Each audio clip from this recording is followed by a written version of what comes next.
취재에서 가장 중요한 건 사실관계 확인입니다. 내가 정말 죄 없는 사람의 지금 모가지를 날리는 거냐 안 날리는 거냐. 국민들이 궁금하는 걸 물어봐서 답을 끄집어내야죠.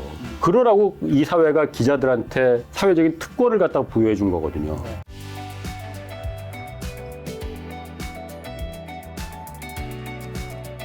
기자님이 예. 근데 뵐 때마다 참 목소리가 좋다고 생각했었는데 여기 또 김작가 TV 촬영장에 오셔도 여전히 목소리가 좋으시네요. 아유 고맙습니다. 제가 오디오보단 비디오인데. 그래도 외모도 훈훈하셔서 키도 굉장히 크시잖아요. 네, 허우대 좋죠. 키가 어떻게 되시나요? 저 170 여러분 이가 조금 안 됩니다.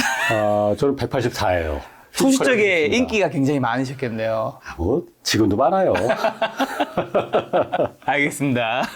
그런 얘기 접어두고 이제 본격적인 이야기 좀 시작해 보려고 하는데, 기자님은 이제 지금 홍사원의 경제쇼 이제 진행하고 계시잖아요. 예. 원래는 근데 이런 쪽보다는 취재나 탐방 이런 쪽을 좀 많이 하시지 않으셨나요? 탐방이보다는 탐사. 저는 원래 이제 제가 시사기 창이라는 KBS 1TV의 그 기자들이 만드는 시사 다큐멘터리가 있거든요. 네. 거기 오래 있었습니다. 한 10몇 년 있었으니까. 네. 그래서 처음에 이제 그 프로그램이 론칭할 때부터 계속 있었고, 거기 이제 그 제작 부장도 하고 제작 국장도 하고 그랬었으니까, 거기서 거의 제 KBS 인생의, 기자 인생의 뭐 절반 이상을 거기서 보냈다고 보면 맞죠. 그리고 거기에 가장 또 애정이 남아있고. 네. 근데 탐방과 탐사는 무슨 차이인가요? 탐방은 그냥 어디 이렇게 둘러보는 거고, 그 관광 뭐 이런 거 아니에요? 네네. 탐사는 파고 들어가서 잘못하는 놈 조지는 거, 네네. 없던 사실을, 몰랐던 사실을 갖다가 세상에 까발리는 거, 네. 그게 이제 탐사 보도죠. 어떻게 보면 사회의 정의와 국민들의 알 권리 위해서 그런 걸 하시는 거일 텐데, 정의라고까지 생각해보면 하고. 그 탐사가 예. 그렇게 그 가정이 매끄럽지는 않을 것 같아요. 왜냐하면 뭐 상대방이나 상대 기업들이 뭐 이거를 흔쾌히 허락하고 갈 문제는 아닌 것 같아요. 그렇죠. 예. 그러니까 어렵고, 제소도 많이 걸립니다. 지금 현재도 저도 그러니까 지금 경제쇼 지금 한 2년 가까이 지금 진행하고 있잖아요. 그 시사기청에서 나와서. 그런데도 아직 소송이 하나 걸려 있는 게 있어요. 네네. 뭐 우리은행하고 했던 소송이 걸려 있습니다. 그래서 1심에서는 제가 이겼는데 또 항소를 했더라고 보니까. 그래서 지금도 소송은 진행 중이고, 그런 소송은 기자들은 기자 생활하면서 다반사입니다. 그렇기 때문에 그 사실관계 확인, 그 부분이 그래서 중요한 거고, 사실은 뭐 억울한 일을 당했을 때 그 취재원이 취재당하는 입장에서 나 이거 억울하다는 거는 당연히 소송을 통해서 뭐 언론중재위원회를 통해서 거는 게 맞습니다. 그게 건전한 언론과 취재원의 관계예요, 사회에. 그래야만이 기자들도 한 번 더 확인하고 내가 휘두르는 칼이 정말 죄 없는 사람, 억울한 사람의 목을 치는 건 아닌가. 다시 한번 내가 돌아볼 수 있는 거거든요. 그래서 그런 부분은 저도 억울한 거 있으면 당연히 저를 거시라 말합니다. 다만 내가 말한, 내가 취재했던 이런 부분들이 당신이 분명히 난 잘못됐다고 보는데 잘못됐다는 걸 내가 이런 근거로 해서 나는 당신을 잘못했다고 보도하려고 한다. 그런 부분을 다 말을 해주죠. 말을 해주고, 그런 부분에서 이런 그 반론을 제기하면은 그거 다 받아주고, 억울할 수도 있겠네. 그러면 때로는 접기도 합니다. 내가 잘못 판단했네. 그럼 여기서 접겠습니다. 라고 할 수도 있고. 그렇지 않으면 이제 방송에 나가서 그게 결국은 제 어떤 성취감? 그런 게 정말 짜릿짜릿하거든요. 이 경제 분야에서도 아무래도 이 흑과 백, 아무래도 어두운 면도 있을 텐데, 경제 분야 기자로서 기자님이 취재할 때 가장 어려움을 겪는 면이 무엇인지 좀 궁금하고요. 그리고 또 경제를 바라보는 사람들의 뭐 인식이라든가 어떤 좀 관심이 좀 필요할까요? 어떻게 해야 좀 세상이 정의롭게, 올바르게 좀 변할 수 있을까요? 제가 뭐 인식이라 뭐 이렇게까지 제가 뭐 그렇게 그런 경제적인 어떤 인사이트가 있는 건 사실 아닙니다. 제가 뭐 사실 경제를 전공한 것도 아니고 경제를 오래 출입을 해왔던 것도 아니에요. 저는 이제 주로 탐사보도, 고발 이쪽을 이제 많이 했었기 때문에, 다만 이제 경제쇼를 제가 진행을 하는 거는 경제라는 게 아무래도 돈이 걸린 문제다 보니까 여기 이해관계가 많이 걸려 있고 가장 많겠죠. 뉴스가 또 많습니다. 뭐 대표적으로 뭐 주가 조작도 그렇고 부동산도 그렇고 여러 가지가 그런 게 다 돈에 관련된 거잖아요. 그러다 보니까 제가 그런 그 시사기 창에서 여러 가지 취재를 하면서 그런 부분을 많이 이제 좀 그 들여다보고 취재를 하게 됐어요. 그러다 보니까 사실 경제적이라는 그 어떤 고시나 뭐 재무제표 이런 것까지 아주 그 정확히 할 필요는 없지만은 대충 봐서 이 숫자가 뭘 의미하는 거는 그건 알아야 알아야겠죠. 하거든요. 그거는 이제 저도 이제 귀동량으로 들으면은 이게 그 숫자를 말하는 거네라고 어느 순간에 눈에 들어오게 되더라고요. 그게 원래 기자들이거든요. 아는 사람들을 통해서 이게 뭡니까 하고 물어보면은 그 사람들이 가르쳐 주면은 그거로 이제 따라가는 거죠. 근데 사실 제가 경제쇼를 이제 진행하면서 제가 항상 그 슬로건처럼 내거는 게 경제와 정의를 다잡는 홍반장이라고 하거든요.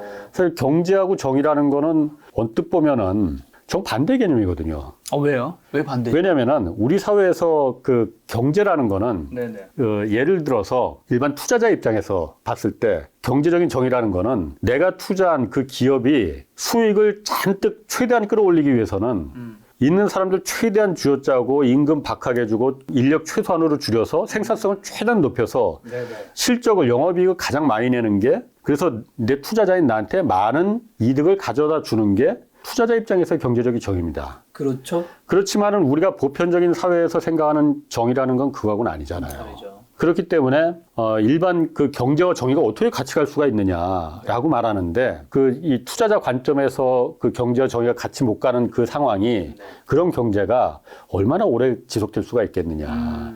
한때 뭐 그 제 웰치나 이런 사람들이 그 주주 자본주의에서 주주 이익의 가치 극대화해서 그게 가장 경제적인 선이라고 판단했었지만은 요즘은 그거 아니잖아요. 그러니까 사회를 생각하는 자본주의, 민주적인 자본주의를 요즘 말하잖아요. 뭐 ESG라는 것도 마찬가지고. 그래서 저는 경제와 정의가 같이 갈 수 있을 때, 다시 말해서 민주적인 자본주의가 가능해질 때, 그때 정말 모두가 행복한 자본주의가 된다라고 믿고 있거든요. 그리고 그런 세상이 올 수 있다고 저는 믿어요. 그래서 그냥 우리라도 저라도 경제와 정의를 좀 같이 가보자. 민주주의와 자본주의는 이미 이혼한 지 오래됐지만은 다시 재결합시키는 걸 갖다가 우리라도 한번 해보자. 라고 해서 제가 슬로건으로 경제와 정의를 다 잡는다. 이렇게 말하고 있습니다. 그걸 다 잡기 위해서 이제 여러 가지 취재를 하실 텐데 제가 굉장히 궁금한 거는 이게 취재하는 분들이 또 모든 거를 본인 입장에서 이제 진실을 얘기하겠지만 그 진실이 우리 다른 사람 입장에서 진실은 아닐 수 있잖아요. 그게 진짜 이야기인지 아니면 뭔가 나한테 사기를 치는지 예를 들면 재테크나 경제에서도 어쨌든 누군가에게 굉장히 좋은 것처럼 포장을 하지만 실제로는 자기 이윤을 챙기고 사기를 치는 경우도 많잖아요. 수도 없이 많죠. 네, 이런 거 좀 안 당하려면 이런 거 거짓인지 판명인지 어떻게 좀 판단을 하세요? 사실 기자 입장에서는 취재하는 입장에서는 수많은 제보가 들어옵니다. 그런데 그 제보는 선의의 제보 같은데 아닌가요? 물론 선의의 제보 당연히 있죠.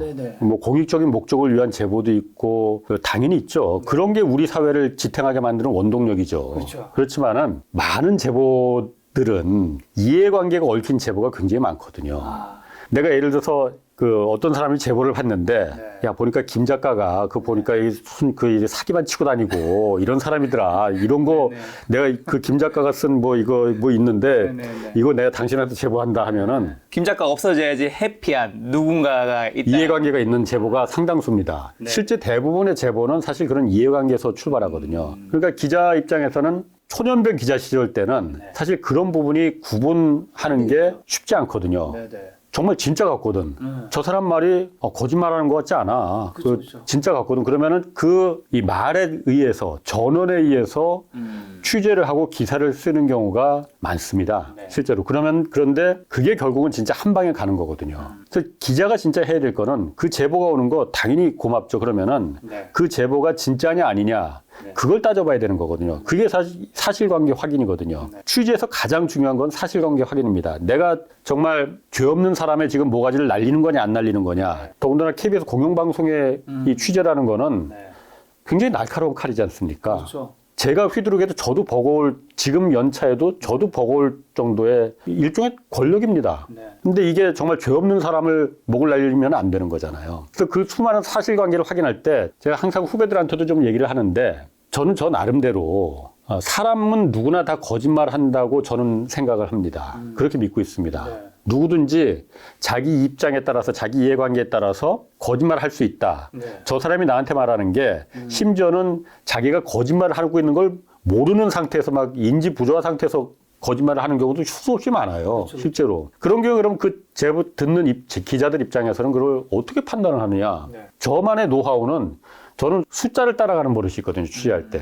숫자는 거짓말 안 한다. 사람들은 거짓말 할지 몰라도 이 사람이 나한테 말하는 건 거짓말이 섞여 있을지 몰라도 그 사건에 들어있는 어쨌든 숫자가 라는 게 분명히 들어있거든요. 그 숫자들은 거짓말 안 한다. 그래서 숫자들을 따라가는 버릇이 제가 항상 있거든요. 그냥 제 일종의 취재 철학처럼 몸에 배었거든요. 뭐 숫자라는 게 뭐 그렇게 어려운 것도 아니에요. 뭐 예를 들어 뭐 부동산이면 등기부 등본 거기도 수많은 숫자들이 있잖아요. 뭐 재무제표 그리고 그 이 다트 이제 고시에서 나오는 그런 어떤 금융 그 주식 정보 고시 같은 거 이런 거 보면은 다 거기 예를 들어서 주식이 누구한테 가고 어떤 그 대주주가 어떻게 되고 이런 숫자들이 다 있잖아요. 이런 부분들은 거짓말하게 물론 그것도 거짓말하는 경우도 있어요. 그렇지만 그 거짓말을 하기에는 너무나 많은 그 이해관계 있는 사람들을 갖다 다 속여야 되니까 그것 정도는 믿어줘야 되는 거거든요. 그래서 그런 숫자들을 따라가면서 그 부분에 대해서 숫자들을 갖다가 들이밀고 그 사실관계를 확인하는 게 일종의 제 그 취재 노하우입니다. 많은 분들도 그런 숫자를 좀 상대방의 어떤 현란한 말보다 그런 것들을 좀 잘 체크하는 게 필요하겠네요. 자, 그러면 기자 언론 세상에 대한 이제 말씀하신 대로 문제의식이 있어야 할 텐데 자신에게 돌아올 불이익을 감수하고서라도 이제 세상을 바꿔보겠다라는 게 사실은 저도 예전에 이제 젊을 때, 뭐 10대, 20대 때는 정의, 내가 뭔가 세상을 바꾸기 위해서 뭔가 고발하고 뭔가 나한테 불이익이 오다 그런 거는 세상에 이렇게 하기 위해서 필요한가 생각할 때가 있었던 것 같은데 지금은 제가 뭐 나쁜 짓을 하는 건 아니지만 이제 그런 거를 하려고 해도 뭔가 세상을 살아가는 게 나 혼자서도 살아가기 쉽지 않고 또 다 딸린 가족이 있으면 더 어렵잖아요. 참 이게 참 어렵지 않을까요? 많은 이제 기자님 포함해서 다른 많은 기자들도 어떻게 생각하세요? 그건 생각이 나름입니다. 그래서 기자 하는 거예요. 저는 직업이 그냥 그런 거니까. 그러니까 제가 KBS에 그 1991년에 입사를 했거든요. 벌써 그러니까 30년이 넘었죠, 이제. 30년 넘었죠. 근데 저는 한 번도 제가 회사원이라고 생각을 해본 적이 없거든요. 저는 회사원이 아닙니다. 공영방송의 언론인이지. 사회가 특권을 부여해준 언론인으로 생각을 해야 되는 거거든요. 만약에 제가 회사원이라면은 삼성전자의 직원이라면 삼성전자에 해가 되는 일을 하면은 당연히 그건 잘려야죠. 당연히 잘리지 않겠습니까? 그 잘리는 게 사실 삼성전자 입장에서는 당연한 이치고 사기업인데. 근데 언론의 입장에서는 특히나 공영방송, 국민이 주인의 언론의 입장에서는 KBS에 이 반대가 되는, KBS에 서로 해가 되는 입장의 보도라 하더라도, 취재라 하더라도 국민이 원하는 거면은 보도해야 되는 겁니다. 그렇기 때문에 저는 회사원이 아니라고 생각하거든요. 물론 KBS에서 주는 월급 당연히 저도 중요하죠. 그렇죠. 그거 왜 제일 중요한 거 아닌가요? 제일 제가 너무 늘 그동안 재테크 영상을 너무 많이 찍었나 봅니다. 아니 뭐 중요하죠. 중요한데 그보다 더 중요한 거는 뭐 옛날엔 사실 한때는 저도 그 말에 속았는데 이슬만 먹고 살아야 되는 게 기자라고 그런 얘기도 있었어요. 그렇죠. 근데 그거는 이제 다 그걸 못 먹고 살잖아요, 그걸로. 이슬만 먹고 어떻게 살겠습니까? 근데 한국 사회에서 어쨌든 지금은 기자라는 직업도 한국 사회 일자리라는 게 좋은 일자리, 좋지 않은 일자리, 나쁜 일자리 이렇게 명확하게 다 구분이 되지 않습니까?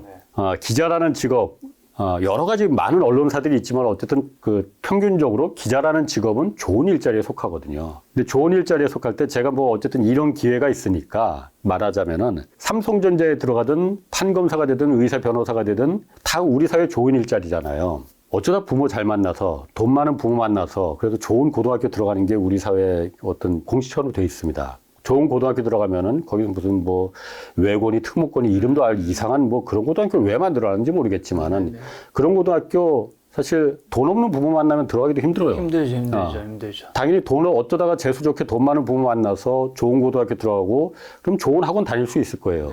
그러니까 당연히 좋은 대학 들어갈 거 아닙니까? 그러다 보니까 좋은 대학 나오니까 우리 사회 좋은 일자리를 이른바 뭐 파라군 키드들이라고도 해요. 강남의 파라군 키드들이 좋은 일자리를 다 지금 우리 사회가 잠시 간다는 뭐 표현이 좀 그렇긴 한데 다 차지하고 있는 지금 세상이 돼버렸잖아요. 언론사도 그러다 보니까는 좋은 일자리 중에 하나입니다. 그러다 보니까 당연히 이 파라군 키드 많이 그 요즘 들어옵니다. 그런데 그래서 제가 요즘 느끼는 거는 저는 그래요. 언론사만이라도 그 좋은 머리로 영어 단어 하나 더 많이 알고 그런 그 똑똑한 사람들이 가방끈 긴 사람들이 왜 언론사까지 올까? 그냥 그 돈 많이 드는 삼성전자 뭐 판검사 의사 되면 되는 거지. 여기는 입사 전형 방식을 바꿔야 되는 거 아닌가. 영어 단어 하나 더 많이 하는 게 기자질하는데 뭐 그렇게 도움이 되겠습니까? 제가 별로 도움 안 돼요. 제가 봐도. 통역 쓰면 되는 거지. 물론 더 편하긴 편하겠지. 영어 잘하면은. 그렇지만 그게 절대적인 요건은 안 되거든요. 그거보다는 얼마나 좋은 대학을 나왔느냐보다는 이 친구가 얼마나 세상에 대한 문제의식이 있느냐라는 걸 판별해서 진짜 그래야만 기자다운 기자가 생길 수 있다고 저는 믿고 있습니다. 그래서 지금처럼 이 언론사의 전형이, 입사 전형이 민간 기업하고 똑같이 그렇게 영어 단어 시험 보고 토익 몇 점 맞았느냐, 상식이 뭐 어떻게 되느냐, 이거로 판별하는 거는 기레기는 만들 수 있어도 진짜 기자다운 기자를 갖다 양성하는 거는 좀 한계가 있지 않느냐. 뭐 그렇게 저는 나름대로 개인적으로 사회에 대한 문제인식을 이제 발달한 사람을 찾으면 좋겠지만 그걸로 참 적합한 사람을 찾는다라는 게 참 쉽지는 그 과정이 쉽지는 않을 것 같아서 얘기해보면 알거든요. 얘기해보면 그러니까 저도 이제 항상 인터뷰하는 게 김 작가님도 그렇지만 인터뷰하는 게 직업이잖아요. 항상 말을 하는 직업이잖아요. 그러다 보니까 몇 마디 하다 보면은 이 사람이 거짓말하고 있네 안 하고 있네. 또 이 사람이 얼마나 사회에 대한 문제의식이 있네 없네. 어느 정도 느껴지거든요. 알겠습니다. 너무 불안해하지 마시고. 자, 그러면 자리가 사람을 만든다고 하지만 자리가 사람을 변하게 만드는 경우도 수없이 봐오셨을 텐데 실제로 진짜 많이 변하다는 걸 느끼셨는지랑 그 다음에 또 변하지 않으려면 좀 어떻게 해야 될까요? 자리가 사람을 만든다는 얘기 많이 하잖아요. 근데 경우에 따라서는 또 많은 경우에 그 자리가 원래 안 그랬던 사람을 변하게 만드는 경우도 많거든요. 제가 사실 이 책에도 잠깐 언급한 게 우리 시민단체에 있던 분들 공직에 많이 이제 그 들어간 분들 많이 있습니다. 전 정부에서도 그렇고 이번 정부에서도 그렇고 그분들 시민단체에 있을 때 늘 봐왔던 저 사람의 철학과 생각이 이랬었는데 그럼 그 철학과 생각을 이제 구현할 수 있는 힘이 생겼으니 그런 자리에 갔으니 이제 구현하겠네. 안 하는 경우 많더라고요. 안 하는 쪽이 더 많나요? 보통은? 더 많더라고요. 근데 그게 뭐 제가 그 자리에 안 가서 모르겠으나 그 자리에 가면은 그렇게 또 되나 봐요. 그러니까 뭐 그게 또 사람일 수도 있는 거고. 그래서 좀 변하지 않는 사람을 그 최고 인사권자들도 좀 변하지 않을 만한 사람들을 좀 그 자리에 앉히면은 어떻겠나. 왜냐면 그 자리에 앉혔다는 거는 그 사람의 생각을 봐왔기 때문에 괜찮네. 저런 생각이 우린 필요하네 해서 그 자리에 앉힌 걸 거 아니에요. 그런 사람을 좀 제대로 좀 봤으면 좋겠어요. 근데 그런 게 쉽지는 않겠죠? 뭐 그런 것 같더라고요. 보수 정부나 그 진보 정부나 다 마찬가지인 것 같더라고요. 자, 그러면 돈과 권력이 좀 뭔지랑 이런 것들이 사실 왜 사람을 변하게 만든다고 좀 보세요, 기자님께서는. 그거는 질문 자체가 당연히 그게 그 가장 그야말로 그 유혹이 큰 거니까 그렇죠. 자본주의 사회에서 유혹이 가장 큰 거니까 사람을 변하게 만드는 거 아니겠습니까? 그건 뭐 제가 그렇게 되면 사람이 뭐 어떤 그 인간 본성 뭐 이런 것까지 뭐 제가 그러고 논할 만한 그런 그 해안을 갖고 있는 건 아니고 그런 부분을 어쨌든 극복할 수 있는 그런 사람들이 결국은 여태까지 역사를 보면은 세상을 변하게 만들었던 거 아닌가, 세상을 바꾼 거 아닌가. 라는 생각을 하고 있어요. 저만 해도 처음에 그냥 이 기자가 됐을 때는 이거 내가 이제 세상을 한번 바꿔볼 거야. 그런 생각 왜 안 갖겠습니까? 그 기자들 당연히 처음에 다 그 생각하겠죠. 청년 기자 시절에 그런 포부 당연히 갖는 거 당연해요. 옆에서 봤을 때 웃기지.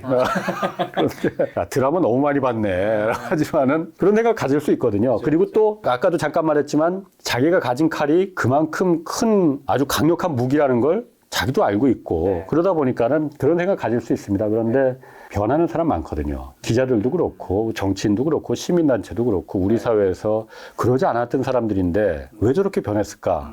그게 아까 말씀하신 권력과 돈 이게 사람을 변하게 만드는 거 아니겠어요?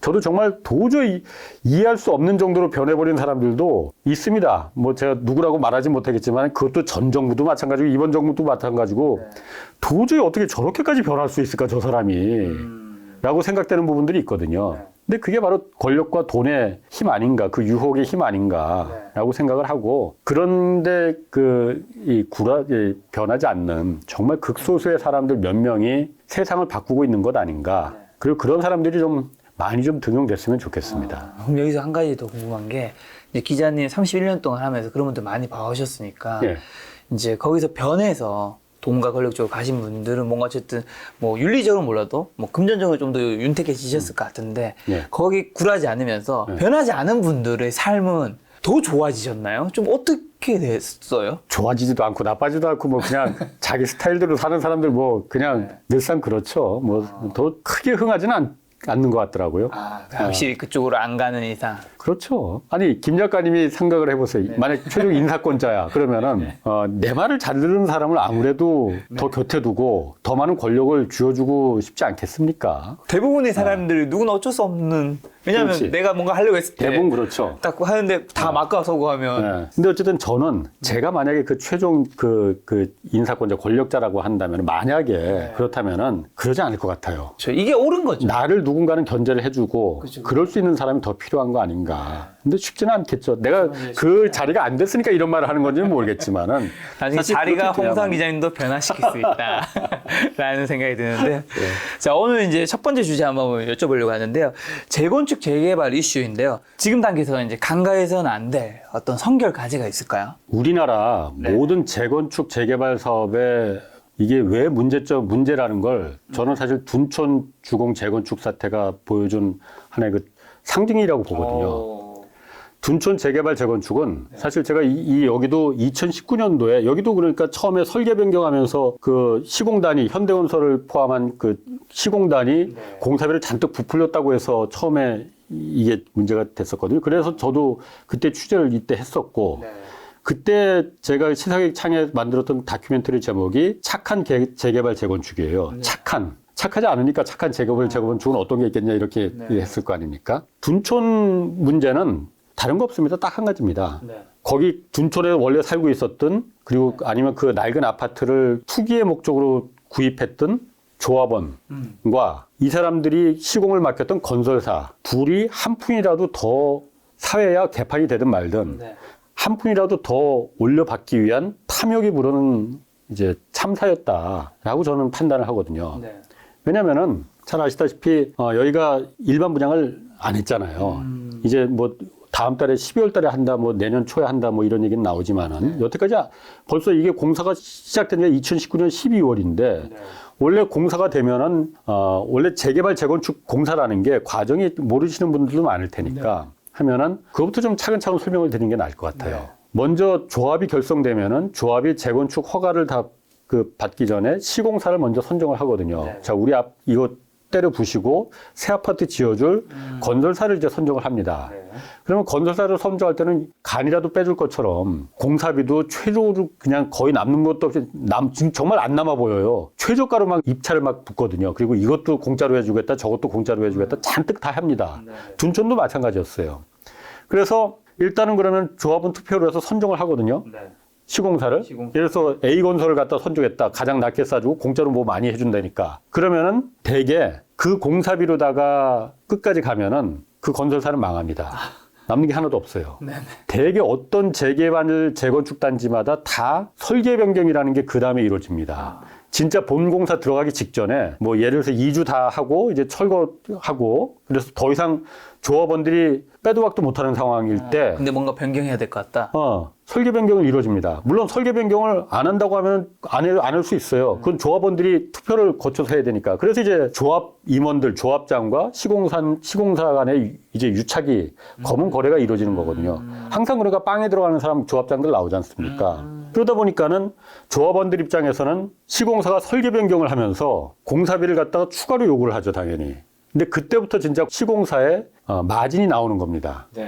입찰할 때 제안한 그 공사비는 그냥 기본 설계로 해서 그냥 일종의 깡통 아파트 설계라고 하면 되는 거예요. 그러니까 그 조합이 이렇게 기본적인 아파트 설계를 이제 제공을 하고 시공사가 대안 설계라는 걸 이제 같이 갖고 들어가거든요. 왜냐면 요즘 아파트 보면은 정말 아주 삐까번쩍 하잖아요. 의리하잖아.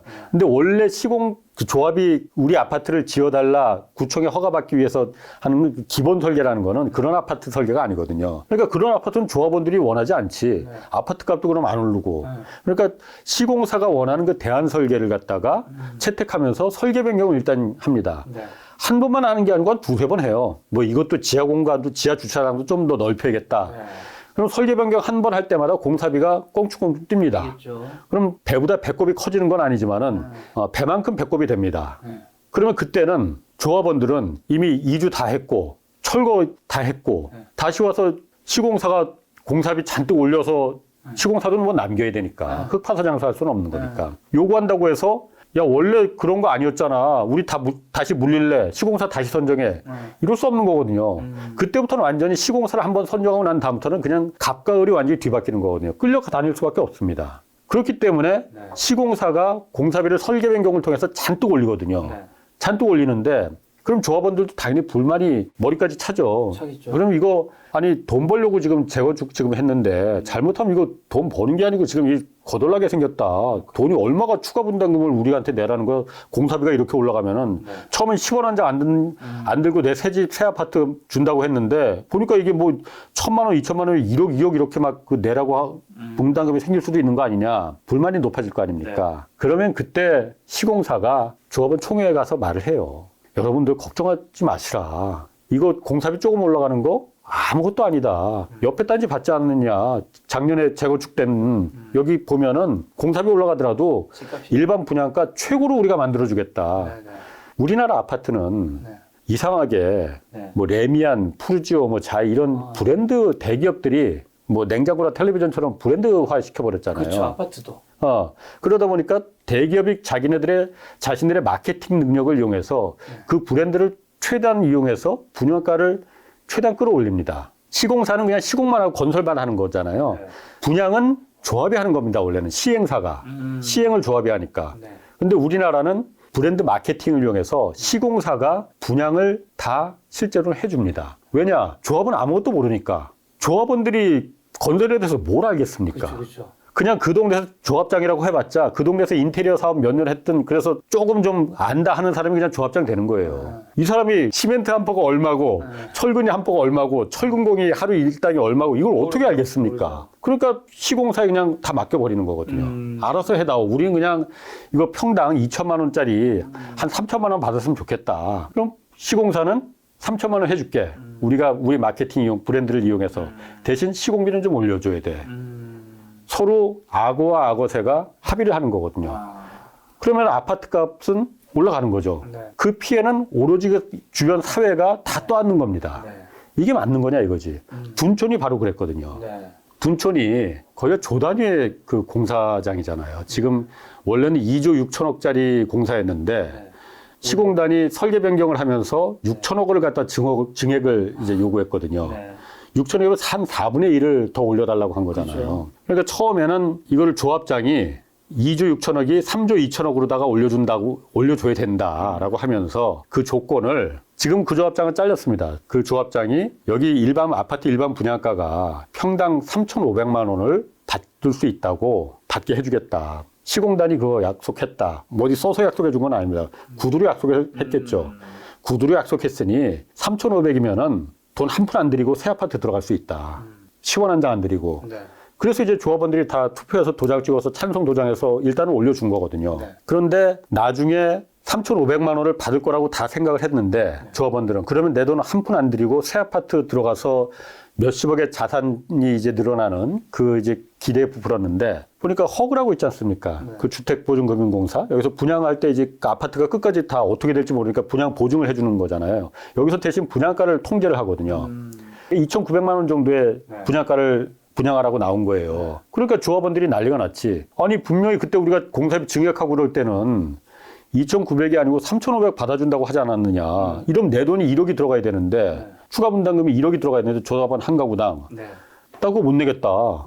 그러면서 시공단은 어떻게 된 거냐 이게. 그러니까 시공단은 이건 허그가 결정한 거니 방법이 없지 않느냐. 그래서 그냥 분양을 빨리 해서 그러면은 우리 공사 대금 중간중간에 계속 그 분양 대금으로다가 이제 공사 대금 그 시공단도 현대건설이나 대우건설, 롯데가 거의 같이 컨소시엄으로 들어간 거거든요. 그러니까 하청업체들 다 공사비를 나눠주는 거잖아요. 기성금이라고 하잖아요. 그걸 계속 못 받고 이제 했다가 이제 분양을 해라. 그 정도 금액에 더 이상 못 받으니 그래야만 우리도 공사 계속할 수 있다 했는데 조합원들이 야 무슨 소리야. 3,500만 원이 너무 높다. 그때 당신들 그 설계 변경해서 6천억 그 공사비 증액된 거 우리가 부풀려진 게 아닌지 검증을 해봐야겠다 이렇게 나와버린 거예요. 2조 6천에 3조 2천에 6천억이 너무 많더라. 실제로 부풀려졌습니다. 제가 취재했던 건 그거였었고, 네. 실제로 많이 부풀려졌어요. 그래서 그게 그 당시에 이제 그 한국감정원 국토부 산하의 검증기관이 있거든요. 네. 이 조합에서 그걸 갖다가 검증을 요청을 했어요. 한 3억 들여서 용역 비용을 들여서. 그랬더니 이 땅 파는 토목 비용에서만 한 1,800억이 증액 그 부풀려졌고 뭐 이렇게 결과가 나왔어. 그러다 보니까는 조합 입장에서는 잘 됐죠. 핑계가. 야, 이거 이렇게 부풀려졌다. 이거 우리 그 가격에 분양 못 해. 그리고 그럼 분양 대금도 뒤로 좀 미뤄. 이렇게 돼 버리니까 분양이 계속 미뤄진 거예요. 그리고 3,500 우리는 받아야 된다 했는데 그때 또 2020년, 2021년 들어가면서 아파트 값이 막 미치기 시작했잖아요. 막 올라갔잖아요. 그때부터는 또 분양가 상한제로 그럼 가자 해서 분양가 상한제가 되면 한 3,200만 원에 아마 받을 수가 있었던 것 같아요. 그럼 좀 올라갔잖아요. 네. 시공단에선 3,200 정도 되면 되니까 이 정도에 우리 일단 분양하자. 분양 시작하자 했는데 조합원들 입장에서는 이미 3,500 정도 아니고 이제는 4,500을 받을 수 있다. 이렇게 올랐는데 네. 그리고 그 당시에 이제 정권이 안 바뀌었을 때였으니까 정권 바뀔지도 모른다. 내년에 새로운 정부 들어서 정권이 바뀌면은 분양가 상한이 없어질 수도 있다. 그럼 우리 4,500 받을 수도 있다. 평당. 네. 이 탐욕이 작동을 했던 거예요. 네. 그러면서 분양을 우리는 못 하겠다고 조합원들이 그 버티니까 현대건설, 대우건설, 롯데에서도 더 이상 외상공사를 할 수는 없는 거 아니에요. 하도급 업체들 대금을 줘야 되는 거 아니에요. 이것도 한도가 있지 벌써 건물이 절반이 올라갔는데 공사 대금을 한 번도 안 줬으니까. 그래서 더 이상은 이제 분양 안 하면 우리도 공사 못 한다고 이제 그래서 이제 중단이 됐던 거였거든요. 그러다 보니 지금 어떻게 됐습니까? 지금 아파트 값이 내려가잖아요. 분양가가 거의 다음 달에 분양을 한다는데 얼마가 될까? 정말 조합원들이 애초에 그 희망했던 4,500은 정말 언감생심일 것 같고 얼마가 될지는 모르겠습니다. 뭐 분양가 상한제도 좀 그 없어진 건 아니잖아요. 좀 여유가 생겼다고는 하지만은 그 부분이 얼마를 받을 수가 있을까? 더군다나 공사대금 지연된 만큼 그 지연된 금융비용이나 손해비용은 다 조합이 떠안아야 되는 거잖아요. 그렇기 때문에 애초에 적당한 가격을 주변에 피해를 안 주는 그래서 허그가 그 정도를 분양을 해야만이 주변에 피해를 안 주고 모두가 그나마 좀 행복한 재건축이 될 수 있다라고 결정을 한 금액이잖아요. 가격대. 근데 그걸 못 받겠다고 뭐 제가 조합원들 뭐 욕하는 건 아닙니다. 욕한다기보다는 한 푼이라도 더 받겠다는 거 저도 이해는 가요. 하지만 그 탐욕이 이 사태를 부른 거 아닌가. 건설사는 건설사대로 조합은 조합대로 그 탐욕이 이 사태를 불렀다라는 거거든요. 근데 지금 앞으로 많은 재건축 사업장들이 똑같은 사태가 왜냐하면 이게 부동산 가격이 계속 올라갈 때는 서로 조용합니다. 시공사가 잔뜩 설계 변경으로다가 공사비 부풀려 해도 아무것도 아니야 이거 역단지 받잖아. 우리가 분양가 이거 잔뜩 최고로 만들어줄게 하면은 다 조용해집니다. 그 피해는 고스란히 다 한국 사회 전체가 다 떠안겠지만은 일반 요 소수는 굉장한 혜택을 보는 거거든요. 그러니까는 민간인 조합과 민간인 건설사가 공적인 혜택을 잔뜩 재건축이라는 건 부여받는 거잖아요. 사실 저는 재건축 재개발은 당연히 행정법상으로도 공공개발 사업으로다가 법적으로 지위가 명시되어 있습니다. 이건 공공사업이다. 도시를 건강하고 합리적으로 아름답게 만들라는.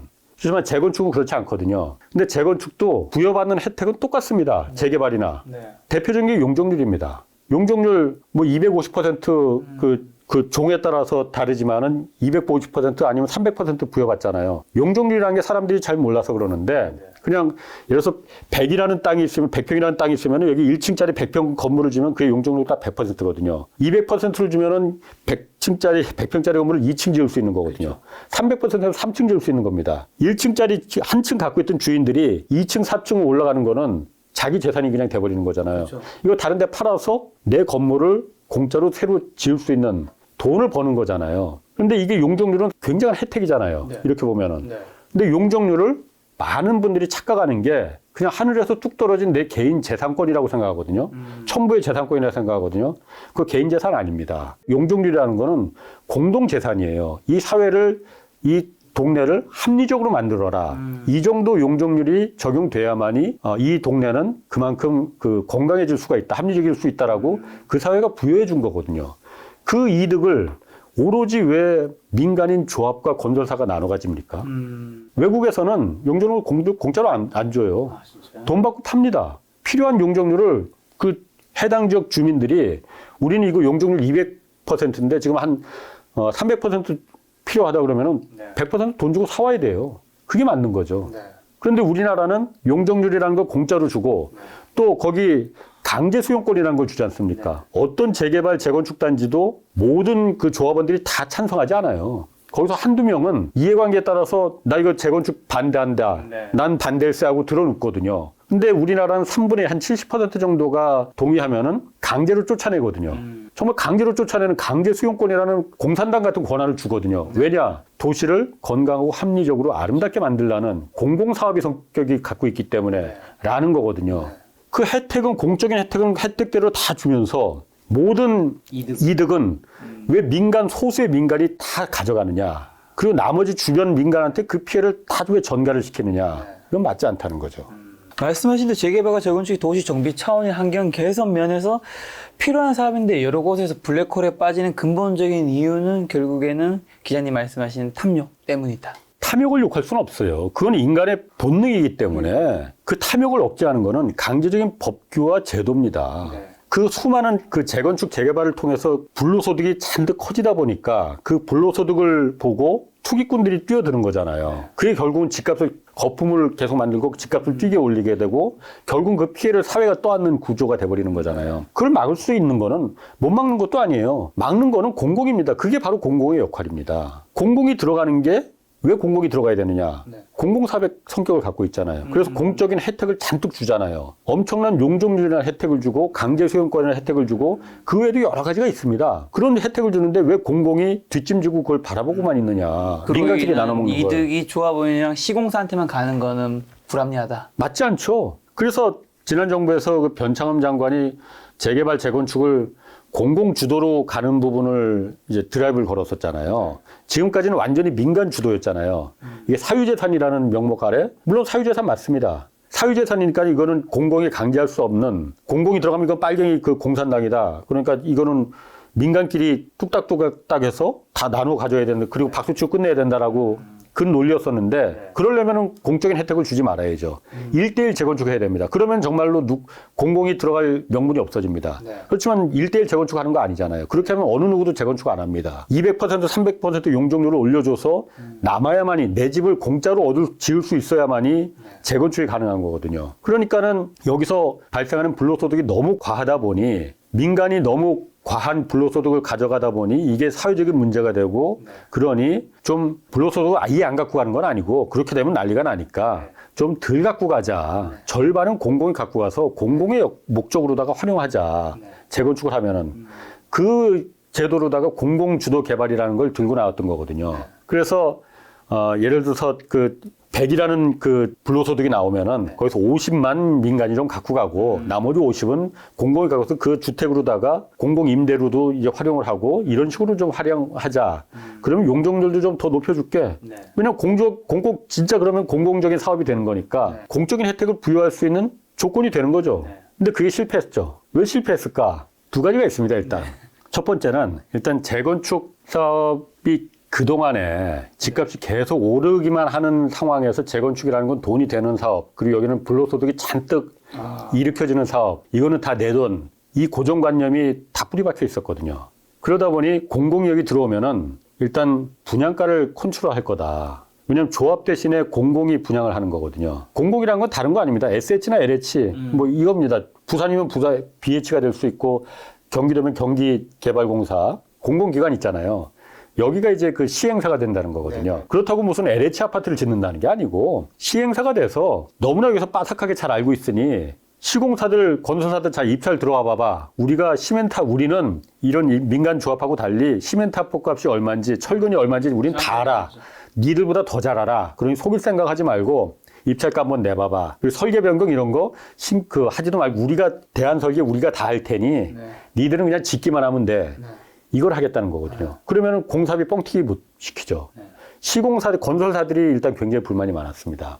입 밖으로 그 말을 끄집어내지 못하죠. 우리 공사비 뻥튀기 못 하는데 그러면 이 말을 끄집어내지 못하죠. 그렇지만은 주택조합들을 자꾸 이제 그래서 펌프질 시켰죠. 저거 하면은 LH 아파트 된다. 그게 아니거든. 시행사가 돼서 현대건설이 들어오면은 그냥 거기 그 힐스테이트 지으면 되고, 대우건설이 들어오면은 푸르조 마크 붙이면 되는 거예요. 그 브랜드 붙이면 되는 거예요. 건설사들은 들어와서 적당한 이윤을 남기고 아파트 튼튼하게 잘 짓고 나가라. 네. 분양에 신경 써줄 생각하지 말고 네. 이거거든요. 공공주도 재건축이라는 게. 네. 그러다 보니까 주택조합에서도 의심이 생기기 시작한 겁니다. 야, 저렇게 되면은 공공은 달래 공공이 아니고 공공이라는 게 우리처럼 민간이 할 때처럼 분양가를 우린 이거 3천만 원이나 지금 이거 5천만 원 받아야 되는데 5천만 원을 저희 공공에다가 분양을 맡겨두면은 시행을 맡겨두면은 그렇게 가겠느냐. 안 갈 거다. 용적률 높여준다고 하더라도 그거 안 갈 거다 그렇게. 그러니까 다 반대를 했습니다. 많이. 재건축 단지는 뭐 거의 신청한 데가 공공주도 재건축을 신청한 데가 한 군데도 없었어요. 그리고 또 더 큰 사건이 터진 거는 이 공공주도를 그 주도했던 게 그 당시 국토부 장관이 변창흠 장관이었잖아요. 변창흠 장관이 원래 SH공사 사장도 했고 LH공사 사장도 했었거든요. 근데 LH공사 사장할 때 시흥 그 신도시, 광명 시흥 신도시 개발할 때 내부 직원들이 알고서는 거기서 무슨 용보들 심어놓고 해서 투기했다는 그 사건이 터졌잖아요. 그러니까는 야, 공공이 더 도둑놈들이야. 이 프레임이 딱 짜진 겁니다. 네. 그러니까 거기 시흥실에 거기 LH가 거기 신도시 지정된다는 걸 뻔히 다 미리 내부 정보를 입수해 놓고 은행 대출 잔뜩 받아서 막 100억씩 대출을 받아서 거기 땅을 사버린 거잖아요. 야, 공공이 더 도둑놈들이야. 어떻게 저 도둑놈들한테 사유재산을 맡겨. 이거 안 돼. 이렇게 돼버린 거거든요. 그러다 보니까는 지금은 공공주도 재개발, 재건축이라는 거는 그냥 완전히 쏙 들어가 버렸죠. 실패했죠. 근데 저는 뭐 제 의견에 동의하지 않는 분들도 많을 겁니다. 그렇지만은 당연히 많을 겁니다. 근데 저는 모두가 행복한 대한민국의 모든 사람들이 정말 홍익인간에 입각해서 널리 모든 사람이 이롭게 되는 재건축, 재개발이라는 거는 공공이 컨트롤할 수 있어야만이 이게 모든 사람이 그 행복해질 수 있는 주택 정책이 될 수 있다. 재개발, 재건축이 될 수 있다. 재개발, 재건축이라는 걸 우리가 그 공공이 허용하는 것도 공공사업이라고 우리가 생각하는 것도 그리고 행정부에서 그런 권한을 부여하는 것도 100채가 300채, 400채가 되니까 주택 공급을 어쨌든 늘려야 되니까 도시를 합리적으로 건강하게 만들라는 그 목적에 따라서 용적률이나 이런 혜택을 부여하는 거라고 했잖아요. 그런데 집이 100채였던 게 300채, 400채가 되는 게 20억, 30억짜리 집이 100채, 20채, 100만 채가 늘어나면 그게 무슨 소용이 있습니까? 우리한테 지금 필요한 집은 그런 20억짜리, 30억짜리 집이 아니고 지난 여름에 서울시에서 물난리가 났을 때 참사를 당했던 그 반지하에서 생활하던 분들이 안심하고 살 수 있는 그런 주택들이 한국 사회에서 정말 필요한 거지. 그런 20억짜리, 30억짜리 웬만한 사람들은 청년들은 감히 꿈도 못 꿀 그런 집을 100만 채, 200만 채 지어놔봤자 그게 무슨 놈의 소용이 있겠습니까? 그게 무슨 공공사업이에요. 그러다 보니까 이제 공공주도라는 게 이제 완전히 무너졌고 그 다음에 LH 사태가 터지면서 공공에 대해서 완전히 불신을 가졌잖아요. 그렇죠. 저는 그런데 LH도 매우 문제가 많다고 봅니다. LH라는 게 토지주택공사라는 게 옛날 토지공사하고 주택공사가 결합된 거잖아요. 그래서 공공 이제 주택 사업을 하라고 그 공사를 만들어 놓은 거잖아요. 근데 지금과 같은 LH는 없는 게 낫습니다. 지금의 LH라는 거는 제가 봤을 때 완전히 땅 장사예요. 그냥 합법적인 땅 장사입니다. 그게 왜 그러냐면은 예를 들어서 국토부에서 아니면 그 서울시에서 어디 신도시를 한다. 그러면은 주택 공급을 하기 위해서 신도시를 지정한다 하면은 국토부에서 이제 그 여기는 신도시 땅 하고 이제 그 지정을 하지 않습니까?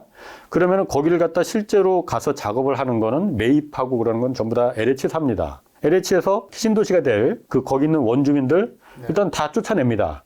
거기도 강제 수용권이 있어요. 왜냐? 국가가 지금 공적인 목적으로 주택 공급을 집이 없어서 난리라서 집을 더 짓기 위해서 공공사업을 하는데 원주민들이 좀 피해를 보더라도 우리가 정하는 값에 받고 나가라. 안 나가면 강제 수용을 한다. 그 강제 수용권을 권한을 부여해 주거든요.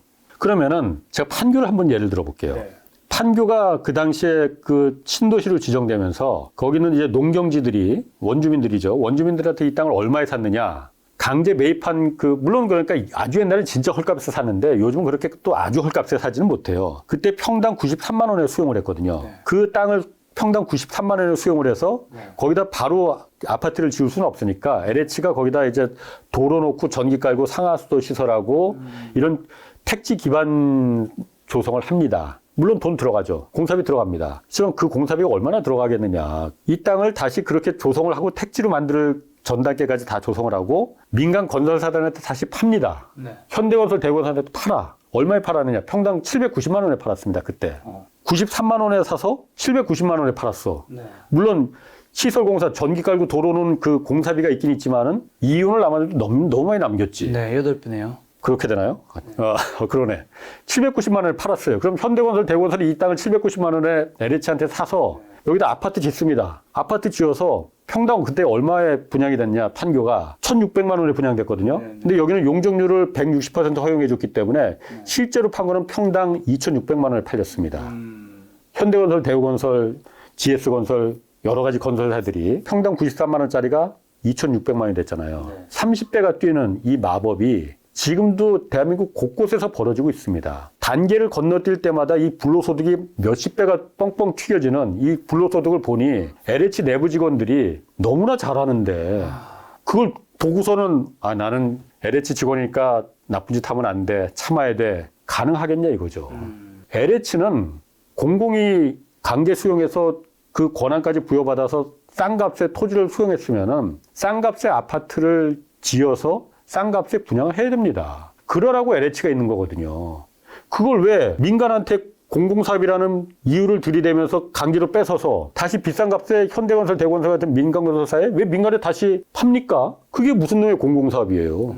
땅 장사지 그냥. 합법적인 공인된 땅 장사거든요. 이거 하면은 안 된다는 거예요. 그러면 당연히 그 땅을 산 건설사들은 최대한 그야말로 거기서 이익을 남기려고 그러니까 민간이지. 왜 그걸 갖다 다시 파냐 이거죠. 그냥 LH가 시행사가 돼서 현대건설, 대우건설, GS건설 들어와서 삼성물산 들어서 적정이윤 남겨줄 테니까 여기다 좋은 아파트 지어. 그럼 우리가 이걸 갖다가 93만 원에 샀으면은 적정한 가격에 분양가로다가 분양을 하는 거. 이걸 하겠다. 이게 공공사업이잖아요. 이걸 지금 안 하고 있거든요. 그럼 LH는 이렇게 반문을 합니다.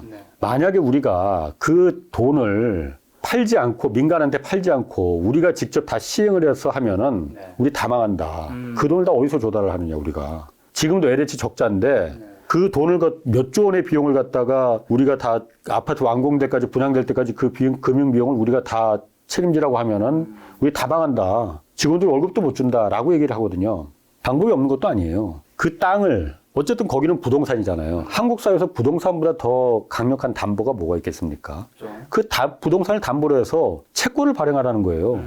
채권 발행하면 그게 안 팔리겠느냐.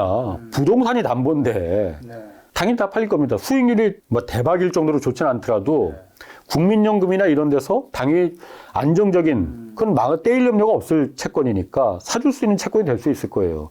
그거로 조달하면 됩니다. 자금, 개발 자금.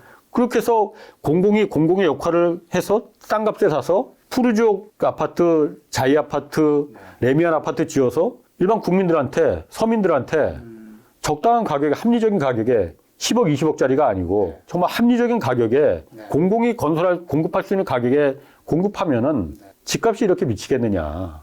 왜 공공의 역할을 하지 않느냐. 공공의 역할을 하지 않았기 때문에 부동산이 이렇게 미치는데 일조를 했다라고 저는 이제 판단을 하고 부동산에 이제 공공의 역할이 좀 필요하다고 말씀하신 것 같은데 기자님 말씀 들어보니까 기자님은 집은 뭔가 투자 대상이 좀 아니라고 생각하시는 것 같다는 느낌이 드네요. 어떻게 보세요? 그러니까 제가 경제쇼에서도 이런 부동산 아이템을 가끔 다루잖아요.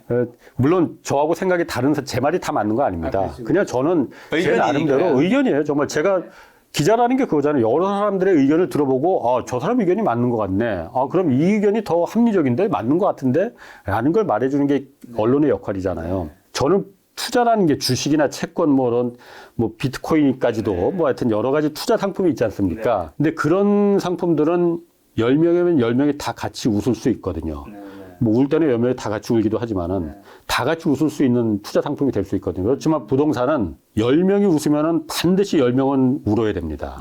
절대량이 늘어날 수 없는 한정된 이건 재화잖아요. 다른 것처럼 무슨 더 찍어서 생산량을 늘리고 이럴 수 있는 게 아니잖아요. 땅이라는 거는. 그래서 부동산이죠. 그렇죠. 그러네. 부동산. 이거는 한 사람이 웃으면 반드시 한 명은 울어야만 되는 거거든요. 이거는 그래서 투자라고 말하면 안 된다. 저는 제 개똥 철학은 그렇습니다. 부동산이 어떻게 그게 투자가 되느냐. 한 사람을 울려야만이 내가 웃는 상품인데. 그래서 저는 그건 투기라고 봅니다. 부동산은. 전부 다요? 그래서 제 생각에 동의하지 않는 분들이 훨씬 더 많을 거예요. 그렇지만은 저라도 이런 얘기를 해야지. 그래서 제가 항상 공공이 왜 공공의 역할을 안 하느냐, 부동산에서. 근데 말씀하신 건 혹시 부동산에서도 이 사람들이 사는 뭐 주택, 빌라, 아파트까지고 나머지 뭐 꼬마 빌딩이라든가 네. 이런 것 쪽에도 그렇게 해서 생각하시는 건가요, 혹시? 아니, 뭐, 일단 우리 부동산 하면은, 네, 뭐, 사람들이 사는, 그치, 이제 그 투자형 빌딩, 뭐, 꼬마 빌딩 이런 거, 네. 그런 거까지는 사실 뭐 제가 그렇게 지식이 일천해서, 뭐, 생각해보지 않았습니다. 자, 그럼 집값과 관련해서 하나 질문 더 드리면 요즘 아파트 이제 거래 절벽 현상과 함께 매매가와 이제 전세가 좀 제법 낮아지고 있는데 네. 기자님도 워낙 인터뷰 많이 하시니까 그래도 한번 전망 한번 여쭤보고 싶은데 아파트 값이 우리 좀 많은 이제 시민들이 생각하는 것처럼 좀 잡힌다고 생각하세요? 어떻게 보세요? 지금은 일단은 뭐 하락에 굉장히 좀 진입했다고 많은 분들이 얘기하고 계시죠. 저는 그거 모릅니다. 아, 모른다고요? 당연히 모르죠. 제가 사실 경제 전문가도 아니고 무슨 떴다방도 아니고 부동산 전문가도 아닙니다. 저는 그냥 네네. 기자의 입장이거든요. 네. 이 사람 말은 이렇고 저 사람 말은 저렇고 다 다릅니다. 네. 그리고 집값이 뭐 제 개인적으로는 이렇게까지 올랐는데 미쳤는데 안 내려가면 정말 미친 거 아니냐 그 생각은 좀 제 개인적으로는 해요. 그렇지만은 항상 이 시장이라는 거는 그 생각과 똑같이 돌아가지 않으니까 부동산이 올라갈지 안 올라갈지 그거는 저는 모릅니다. 네. 그리고 제가 그건 말할 수 있는 것도 아니고 말해서도 안 되는 거고 다만 제가 계속 말하지만은 국가가 왜 뒷짐지고 국가의 역할을 하지 않느냐. 이 부동산 때문에 그 많은 사람들이 울고 웃는데 웃는 사람보다는 우는 사람이 훨씬 더 많은데 그리고 우는 사람이 훨씬 더 국가가 보호해줘야 될 약자의 입장인데 왜 국가가 이걸 갖다 이 투전판을 되는 걸 보고 지켜보면서 그냥 뒷짐지고 눈 감고 있느냐. 부동산을 못 잡는 게 아니고 안 잡는 거라고 저는 생각합니다. 그렇기 때문에 국가, 공공의 역할이 이렇게 내려가는 시기부터 시작해서 이때부터 적극적으로 개입해서 들어가야 된다고 생각해요. 기자님 말씀 들으니까 어쨌든 재테크에서 보통 이제 주식과 부동산 양대 산맥에 불리잖아요. 예. 그런 콘텐츠를 만들고 있는 저로서 약간의 좀 약심이 찔리기도 하고. 아니, 뭐, 찔리실 거까지 없고, 그냥 제 개똥천원이 그렇다는 겁니다. 네. 어쨌든 많은 분들이 이제 충분히 이제 어느 정도 돈을 모으면 살 수 있는 아파트들이 많은 세상이 되었으면 좋겠다는 생각이 저도 드는데. 자, 오늘 그럼 두 번째 주제 넘어가면 제7강구 이제 개발 중단. 일본은 왜 7강구 가까이에 중일 공동 개발 구역을 설정했나라는 주제가 있는데 일단 제7강구가 무엇인지 모르시는 분들 많을 것 같아요.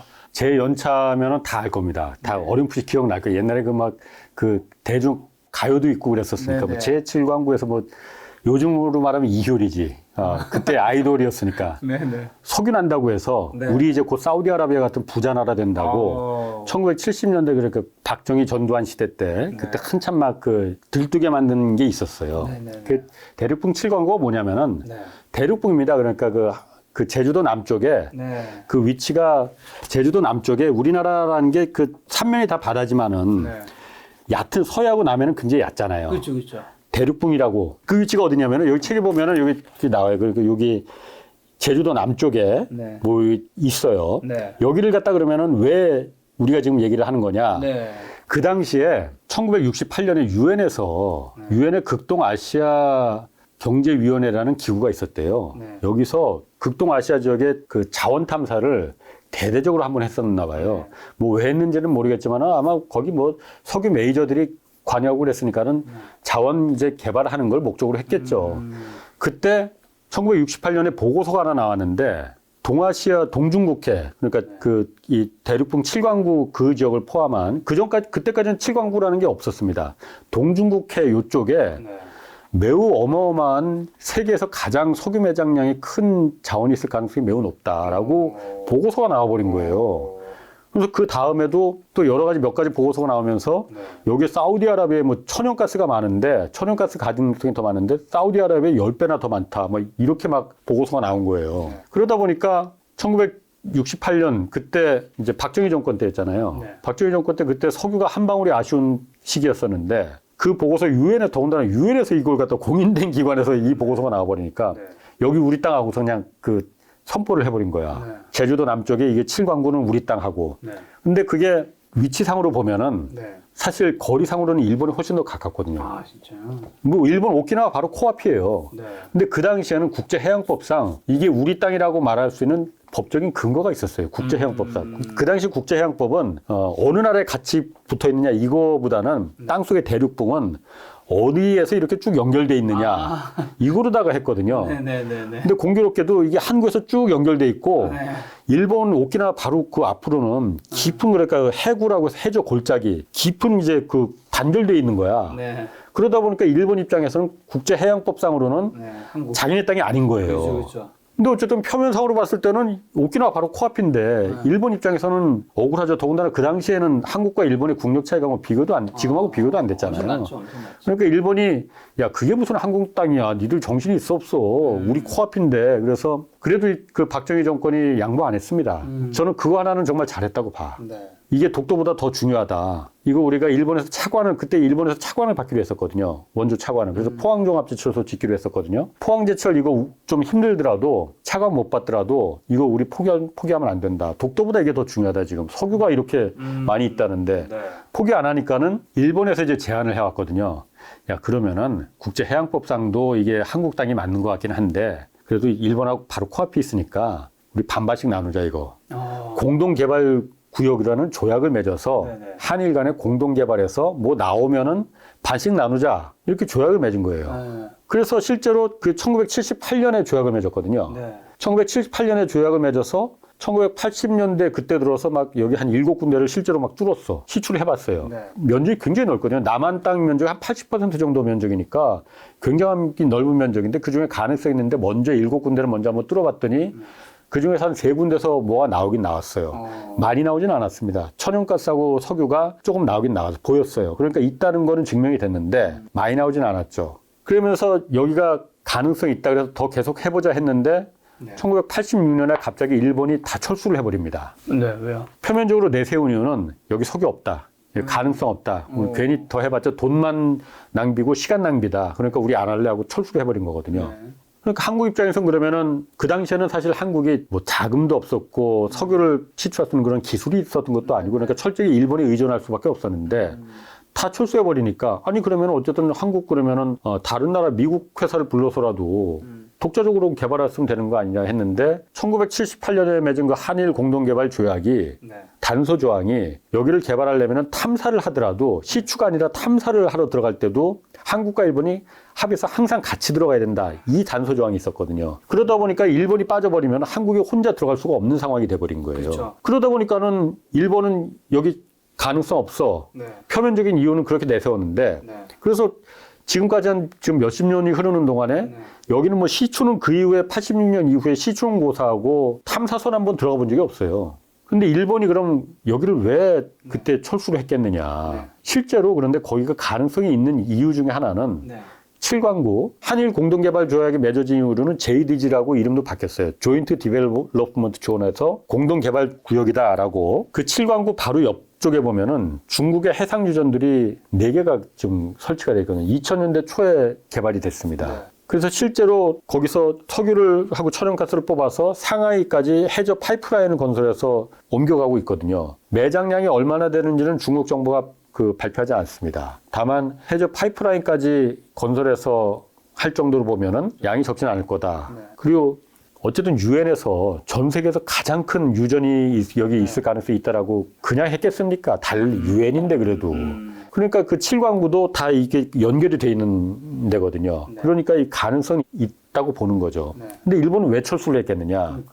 1980년대 들어서면서 해양법이 좀 바뀌었습니다. 네. 대륙분 갖고 문제를 삼는 게 한국하고 일본만 서로 다투는 게 아니고 전 세계에서 호주하고 인도네시아도 서로 이거 갖고 치고받고 하고 러시아하고 덴마크, 캐나다도 서로 자기네 땅이라고 우기고 막 맨날 그러니까 해양법이 그때부터 좀 기류가 바뀌기 시작하고 그 전까지는 어느 나라에서 이게 쭉 대륙분이 연장이 됐느냐 이거로 이제 이건 니네 땅 하고서는 교통정리가 됐었는데 1980년대 이후부터는 그렇게 복잡하게 할 거 없이 그러니까 200캐리 배타적 경제수역이라는 게 그때부터 나오기 시작했거든요. 그러니까 200캐리라는 게 370km거든요. 200캐리가 한국하고 일본도 그렇고 양국 간에 바로 맞닿은 나라는 그 거리가 370km가 안 되는 나라가 많을 거 아니에요. 한국하고 일본도 마찬가지고. 이런 나라들 같은 경우에는 복잡하게 이렇게 막 어느 나라에서 이게 대륙분이 시작됐느냐 뭐 이거 따지지 말고 그냥 딱 중간으로 그냥 긋자. 선을. 그래서 반 그어서 여기는 니네 땅, 여기는 내 땅 이런 식으로 가자라고 국제해양법의 그 정서가 좀 바뀌기 시작했습니다. 네네네. 일본이 그걸 파악을 한 거지. 국제법이 바뀌네. 그러면은 저게 보니까는 바뀐 국제법으로는 이 금을 그어보면은 거의 대부분이 90% 이상이 일본 땅으로 다 칠광구가 귀속이 되거든요. 야, 그러면 이걸 한국하고 나눌 필요가 있을까? 더군다나 1978년에 맺은 한일 공동개발 조약이라는 게 천년만년 영구적인 조약이 아니고 딱 50년만 유효한 그 조약이었거든요. 50년이니까 1978년에 맺었으니까 2028년 6월 22일까지가 만료일입니다. 2028년.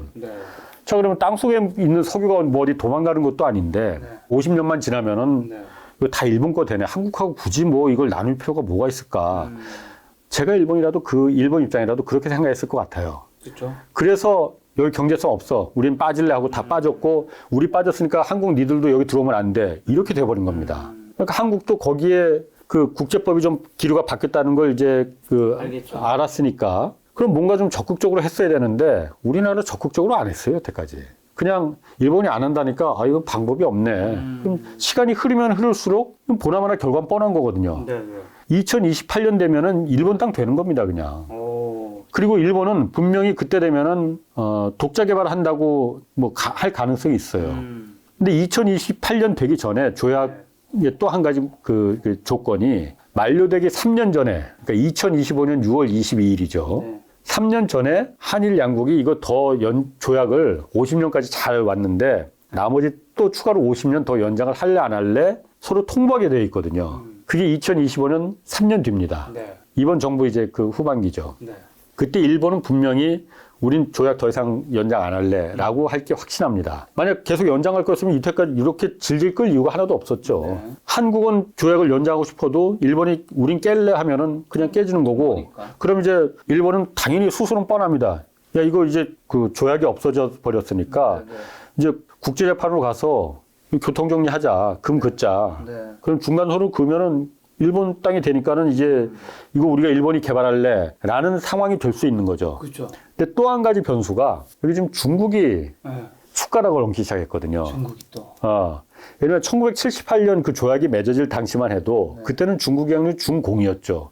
그리고 중국의 그때 그 위상이라는 게 지금하고는 또 비교가 안 되잖아요. 그때는 정말 일본이 뭐. 그 중국이 야 니들이 여기를 어떻게 껴? 뭐 어디다 숟가락을 얹어? 이럴 수 있었을 거예요. 근데 지금은 다르지 않습니까? 다르죠. 중국도 그 위치가 칠광구의 위치가 자원 문제뿐만이 아니고 중국 입장에서 한국 입장에서 일본 입장에서 전략적으로도 매우 중요한 위치거든요. 전략적으로도 중국 입장에서는 저기가 대륙봉으로 보면은 중국도 다 연결돼 있거든요. 그리고 실제로 그 대륙봉을 다 만든 거는 양쯔강에서 흘러내려온 토사들이 퇴적물들이 계속 차곡차곡 몇십만 년 동안 몇 억 년 동안 쌓여서 그 대륙봉을 만든 거거든요. 그러니까 중국 입장에서 야 이거 우리 양쯔강에서 우리 거야 이거 원래 라고 주장을 할 수가 있는 거예요. 다만 지금까지는 한국과 일본이 맺은 국제적인 조약이 이루어진 구역이기 때문에 중국이 여기 어쩔 수 없어요. 가만히 있었던 거죠. 다만 조약이 깨져버리면 그래서 무주공산이 되면은 아마도 중국은 그날로 들어올 겁니다. 그것도 군함을 끌고 들어올 가능성이 높아요. 그러면은 일본 입장에서는 사실 여기서 한국이 전략을 잘 짜야 되거든요. 한국 입장에서는 지금 최선의 시나리오는 일본하고 어쨌든 이게 그 50년 동안 유지되어 온 구역이니까 여기서 석유를 캐는 거는 뭐 중국이 있으니까는 하진 못할 거예요. 한국하고 일본 둘이. 그럼 정말 여기서 중국하고 한판을 붙을 각오를 해야 될 거예요. 중국도 왜냐하면 소유권을 주장하고 있으니까. 석유 자원 개발은 안 하더라도 그냥 또다시 나중을 위해서 그냥 공동개발구역으로 유지시켜주는 게 가장 한국 입장에서는 최선의 선택입니다. 근데 일본은 어떻게 생각하고 있겠느냐. 제가 만약 일본 정부라면은 제가 이제 취재할 때도 항상 상대방의 입장에서 이렇게 생각을 해보거든요. 제가 만약 일본의 입장이라면은 여기가 한국하고 일본하고 지금 여태까지 50년 동안 유지했지만은 앞으로 3년 뒤에는 한국은 국제법적으로도 그렇고 내칠 수가 있을 것 같아. 한국은 권리가 없다고 말하면은 우리가 충분히 일본 입장에서 그걸 먹혀 들어갈 수 있을 것 같아. 그렇지만 중국은 중국은 버겁잖아요. 일본 입장에서도. 근데 중국은 여기 어떻게 할까? 최악의 시나리오는 예를 들어서 이 JD 7광구 전체를 한일 공동개발구역이 아니고 중국과 공동개발하는, 그래서 중국과 반씩 나누는 중일 공동개발구역 가능성이 될 가능성이 없겠느냐. 네. 그게 사실 저는 최악의 시나리오라고 생각합니다. 그리고 있겠죠. 충분히 가능성 있는 시나리오예요. 네.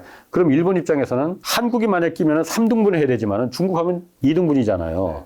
어떤 걸 선택하겠느냐. 물론 중국이 그걸 받아들이겠느냐. 이거는 둘째 문제입니다. 네. 중국 입장에서 여태까지 중국의 역사상 누구랑 뭘 같이 나누고 이런 적은 전부 다 독차지지 네. 그런 경우는 별로 없습니다.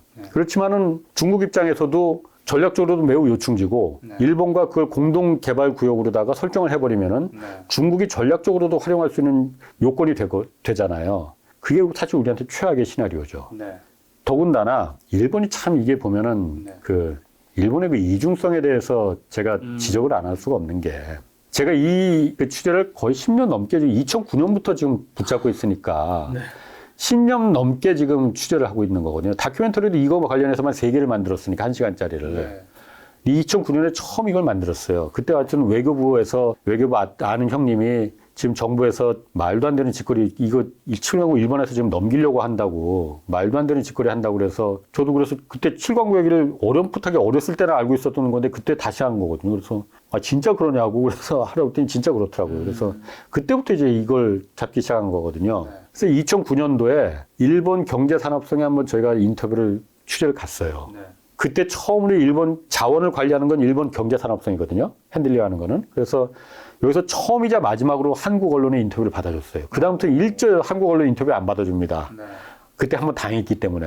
그때 우리가 어떻게 물었냐면은, 물론 경제산업성 그 관리가 담당자가 말하기를 여기는 일본이 나서지 않는 거는 경제성이 없어서다. 경제성이 없어서 우리는 거기 경제성 없다고 본다. 그렇기 때문에 시간 낭비, 돈 낭비이기 때문에 거기 할 필요가 없다고 보는 거다라고 주장을 하는 거거든요. 그래서 제가 이렇게 질문했거든요. 그럼 만약에 한국이 모든 돈을 비용을 다 대고 그 탐사부터 시출을 다 한번 해보고 한국 정부가 돈을 다 대고 만약 뭐 나오면은 그때 반으로 나누면 일본 정부는 어떻게 하겠느냐. 제가 이 질문을 하면서 이 질문은 이거 빠져나가지 못한다라고 생각했거든요. 그때 딱 일본 관리가 담당자가 하는 말이 그래도 안 된다. 조약은 조약이다. 조약은 양국이 같이 들어가게끔 돼 있다. 네네. 그래서 아니 그러니까 우리가 일본이 안 들어간다니까 우리가 돈 다 된다니까 나오면 반씩 나누자니까 좋은 건데. 일본의 속셈은 뻔한 거죠. 시간을 끌겠다는 거거든요. 네네. 왜냐 여기는 표면적으로 내세우는 거는 한국한테 내세우는 거는 여기 석유 없다. 그러니까 경제성 없다라고. 그런데 일본의 이중성이라는 게 아까 그 제7광구 바로 옆에 중국의 해상 유전이 한 4개가 지금 가동되고 있다고 했잖아요. 네. 처음에 하나기 시작해서 지금 4개까지 늘어났거든요. 그러다가 2008년 즈음에서 5번째 중국의 유전이 롱징이라는 유전이 거의 개발이 됐어요. 그런데 7광구에서 가까웠어. 그러니까는 일본이 그거는 브레이크를 걸었습니다. 야, 그거 너무 가깝다. 7광구에서. 거긴 개발하면 안 돼. 왜냐면 다 빨려 들어가. 연결되어 있기 때문에 밑에는. 아니 JD제는 턱이 없다면서 일본 주장은. 뭘 빨려 들어가고 하느냐. 그래서 일본이 강하게 브레이크를 거니까는 중국이 받아들였어요, 그거를. 왜냐하면 그때 2008년도에 베이징 올림픽이 열렸던 기간이잖아요. 그때 베이징 올림픽 뭐 보이콧 얘기도 한참 나오고 그러니까 중국 입장에서는 올림픽을 위해서 이걸 받아들였어요. 네. 그래서 뚜껑을 덮었습니다. 그냥 개발을 중단했어, 잠정적으로. 네. 그런데 일본이 뚜껑을 덮은 거 가진 좋았는데 이번엔 오히려 거꾸로 야 이왕 중국 니네들 거기 하나 박았으니까 그래서 나오는 거 확인했으니까 거기를 그러면은 중국하고 일본의 공동개발구역으로 그러면 설정을 하자 이렇게 제안을 한 거예요. 네네네. 그래서 중국이 그걸 콧방귀도 안 끼지 당연히. 네. 야 그거는 우리 땅인데 거기 니들이 일본이 왜 거길 무슨 공동개발이야? 뭐 왜 숟가락을 얹으려고 그래? 뭐 이렇게 했겠죠. 네. 그러니까는 일본이 야 당신들 지금 베이징 올림픽 할 거야 안 할 거야 이걸 갖다 중일 간에 정상간 의제로다가 격상을 시켰습니다. 그때 중국의 주석이 후진타오였고 하여튼 일본 총리하고 중국의 그 후진타오 주석이 정상간이 만나서 이걸 다 전격적으로 합의를 합니다. 공동개발구역으로 중일 공동개발구역. 그런데 그 위치가 우리 7광구 그 JDG에서 860m 떨어진 거리거든요. 엄청 가깝네요. 바로 코앞이지.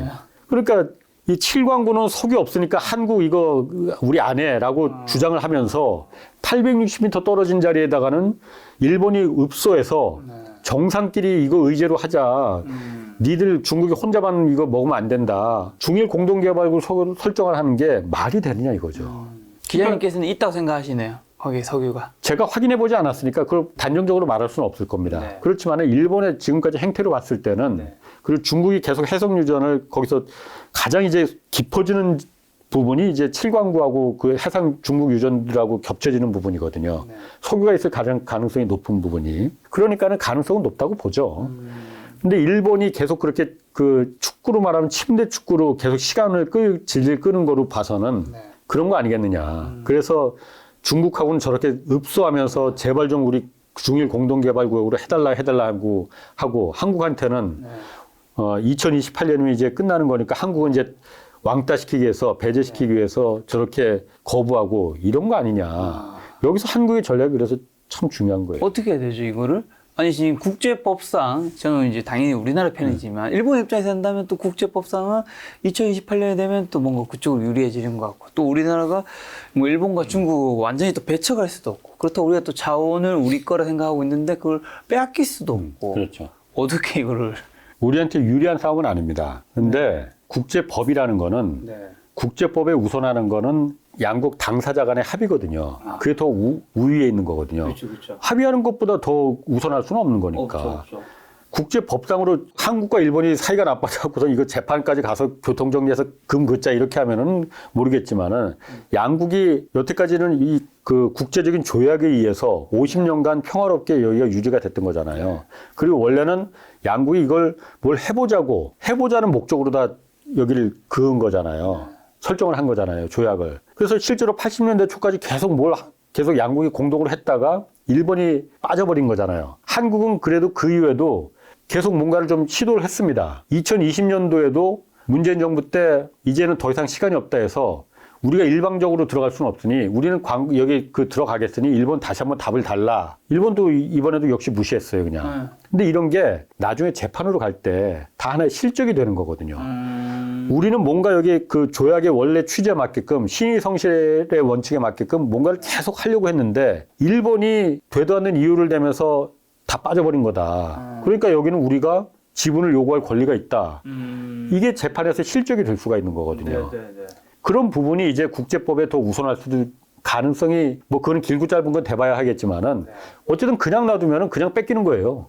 그냥 뺏깁니다, 그거는. 뺏기기 전에 자꾸 얘기를 시끄럽게 만들고 뭔가를 우리가 직접 대야만이 1%의 지분이라도 확보할 수 있는 거거든요. 그러면은 우리 정부의 의지가 정말 중요하거든요. 우리 정부의 의지가 있느냐 없느냐. 지금 이 그 칠광구 문제, 영토 문제니까는 외교부에서 이거 핸들링하고 있습니다. 제가 이 10년간 넘게 취재해 봤을 때 외교부는 절대 아무 의지 없습니다. 왜 의지가 없나요? 싸워도 이건 어차피 지는 싸움이라는 거예요. 괜히 어쨌든 그 보직이라는 게 순환되잖아요. 내가 그 담당하는 조약국에 있는 동안만 조용하면은 사실 우리나라 국민들 칠광구 모르죠. 칠광구 얘기 들어보면 영화 그 칠광구 말고 괴수 영화 말고 하지연 나와?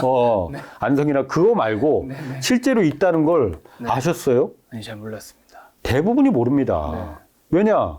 우리 정부가 이게 주장을 안 했기 때문에 잊혀진 영토가 돼버렸거든요. 어찌 보면 저는 이게 독도보다 더 실질적으로 중요하다고 생각해요. 그러니까 외교부가 이걸 갖다가 더 강력하게 주장을 하고 어떻게든 뭔가 자꾸 시끄럽게 만들고 이거 일본이 혼자 다 가지려고 한대요. 그러니까 이거 국민들이 좀 봐주세요. 힘을 좀 실어주세요. 이래도 모자랄 판인데 아무런 액션을 취하지 않고 있거든요. 아무런 액션을 취하지 않고 있습니다. 오히려 그간의 전례로 보면은 석유공사나 산자부에서 뭔가를 여기 시간이 없으니 뭐 해야 된다고 하면은 심하게 말하면 방해만 했으면 했지 도움을 준 게 없었습니다. 그래서 외교부에 그냥 이걸 지금 몇 년 남지도 않았잖아요. 2025년이 3년 뒤에요. 3년 뒤에 분명히 일본은 선언할 거예요. 한국하고 조약 더 이상 이제 끝났다. 파기한다 우리 선언할 겁니다. 몇 년 남지도 않았는데 외교부에 이 상황을 이 사안을 맡겨두면은 되는 일도 없고 안 되는 일도 없고 그냥 최악의 결과로다가 가는 겁니다. 혹시라도 정말 여기를 갖다 중국하고 공동개발국으로 설정을 해버리면 그 뒷감당을 어떻게 하려고 하는지는 정말 그게 제일 걱정돼요. 근데 제가 제안하는 그 해법이라는 거는 여기 시끄러워져야 됩니다. 그리고 우리가 외교부에서 이걸 이제 쪼물딱쪼물딱 핸들링 할 게 아니고 한일 간의 정상의제로다가 이거 격상시켜라. 중국하고 일본이 정상의제로 격상돼서 이게 설정됐듯이 한일 간에 정상의제로다가 격상을 시켜라. 어쨌든 일본하고 현 정부가 일본하고 관계 개선도 한다고 하니 그리고 조만간 한일 정상회담도 있을 거 아닙니까? 네네. 정상회담 의제로 올리라는 거예요. 물론 한국과 일본 간에 위안부 문제, 강제 동원 문제, 노역 문제, 배상금 문제 여러 가지 문제 있습니다. 현안 문제. 그렇지만 그 문제들은 물론 중요하죠. 매우 중요합니다. 그런데 이거는 다 과거의 문제거든요. 칠광구는 과거의 문제가 아니고 우리 아들, 딸 미래의 문제입니다. 한일 간에 이 칠광구보다 더 중요한 현안이 미래의 현안이 있겠느냐. 우리 미래 세대를 위한. 그러면 이거는 일본은 분명히 싫어할 겁니다. 야, 뭐 그런 걸 갖다 정상의제로 올려. 하겠지만은 속셈 뻔하거든요. 정상회담 의제로 올려야 돼요. 근데 어느 누구도 관심이 없습니다. 정부 부처에서도 관심도 없고 얼마 전에 10월 달에 국회에서 작은 이제 세미나가 한번 열렸거든요. 이 관련해서 칠광구 이제 이 시간 얼마 없는데 학교 교수들하고 이제 외교부도 참석을 했었어요, 그때. 작은 이제 세미나가 열렸는데 그래서 저는 이제 관심이 있으니까는 그런 세미나가 열린다고 해서 저 찾아갔거든요. 제가 놀랬던 게 거기 일본 기자가 와 있더라고요. 한국 기자는 아무도 없어. 나밖에 없어. 네네네. 일본 기자가 거기 와 있는 걸 보고 제가 깜짝 놀랐어요. 네네. 일본 교도통신 기자가 와 있더라고요. 그래서 내가 아니 여기를 어떻게 왔느냐. 뭐 물어서 이런 그 세미나가 열린다고 해서 기사가 될 것 같아서 자기네들 왔다. 그래서 한국 기자는 왜 안 오느냐 그래서 제가 왔지 않았느냐. 그냥 웃더라고요. 그래서 그만큼 일본은 네. 여기에 대해서 대비하고 있는 겁니다. 그 한국과 일본의 언론도 한국 언론 정말 반성해야 돼요. 네. 그러니까 아까도 말했죠. 그러니까 기레기 소리 듣는 거야. 이런 부분을 왜 관심을 안 가집니까? 네. 그러니까 제가 분노하는 거거든요. 우리 정부가 외면하면은 영토 문제라는 거는 조용하면 지는 거거든요. 우리 외교부가 표방하는 게 조용하지만 단호한 외교거든요. 영토 다른 건 몰라도 다른 외교는 몰라도 영토 문제는 있는 거 없는 거 다 일단 지져야 되거든요. 이거 우리 땅하고 그래도 그야말로 힘든 싸움인데 조용하면 그냥 뺏기는 거예요. 네. 아니 이불 속에서만 이거 우리 땅인데라고 암만 주장해봤자 그게 무슨 효과가 있겠습니까? 네. 국제사회에 국제법상으로 좀 우리가 이제 불리해졌다고 하지만은 네. 한일 간에 어쨌든 이런 조약을 맺어놨는데 일본이 이렇게 그냥 그 질질 끌어왔고 이 사달이 났다. 그러니 이거 우리 억울하다. 네. 그냥 물러날 순 없다. 지져라도 보고 뺏겨야죠. 뺏길 때 뺏기더라도. 왜 그야말로 이걸 아무 시간만 뭐 그런지는 모르겠습니다. 외교부에서 정말 그 자기 임기 동안만 조용해지면은 뭐 된다. 폭탄 돌리기 하는 건지 그거는 제가 모르겠어요. 그런데 너무나 일을 아무 일도 안 하고 있거든요. 이 부분에 대해서 지금. 그날 그 세미나, 국회 세미나에서 나온 외교부에서도 내가 외교부에서 도대체 이거에 무슨 일을 지금 하고 있느냐, 어떤 전략을 갖고 있느냐 그랬더니 늘 똑같아요. 각계 유관 부처와 상의해서 장기적인 대책을 마련하고 있다. 아니 40년 동안 그 대책 마련했으면 됐지 뭘 더 그 장기적인 대책을 언제까지 대책만 마련하고 있을 거냐고. 그러니까 외교부에 맡겨서는 안 됩니다. 대통령이 직접 핸들링 해야 됩니다. 대통령이 직접 일본한테 가서 일본 총리하고 한국 대통령하고 책상 앞에 앉아서 이거 해결합시다. 어떻게 할 거냐. 한국 이거 들어올 가능성 있다고 보고 들어가고 싶은데 그래서 일본 돈 안 들여도 된다 그러면 한국 돈으로 다 할 테니까 나오면 그때 반씩 내든가 아니면 조약이라도 좀 앞으로 50년간 더 연장을 하든가 거기서 결판을 내야 됩니다. 오늘만큼 대통령님이 제 영상을 봤으면 좋겠다라는 생각을 한 적이. 저도 좀 봤으면 좋겠어요. 네. 대통령실에서 좀 보고가 되고 있는 이 문제에 대해서 누군가가 보고를 하고 있는지 안 하는지 그게 제가 모르겠거든요. 네. 그때 국회 세미나에서도 정부에서 이걸 대통령실에서 알고 있느냐 했을 때 한 번 거기 있던 전직 이제 이 관료가 대통령실에 이 문제 중요하다고 언급을 했나 봐요. 그랬더니 대통령실에서 그럼 석유 뭐 이런 거면은 과학기술부 뭐 이런 과학기술 이런 데서 해야 되는 거 아니야? 그게 뭐 중요한 거야? 이렇게 인식을 하고 있다는 거거든요. 이 중요성을 보고를 못 받으니까 모르니까 그런 얘기가 나오는 겁니다. 아까도 말했지만은 2025년도에 우리 이제 한국 빼고 중국하고 얘기할래. 정말 그거는 생각하기도 싫은 끔찍한 결과거든요. 네. 그럼 국민들이 가만히 있겠습니까? 언론이 가만히 있겠습니까? 아무리 기레기들이라 한들 그런 상황은 어떻게든 막아야지. 할 거는 해보고선 우리가 졌다 하면은 뭐 할 말 없겠지만은 해보지도 않고 그야말로 그냥 내줬다는 거는 다른 문제잖아요. 그렇죠.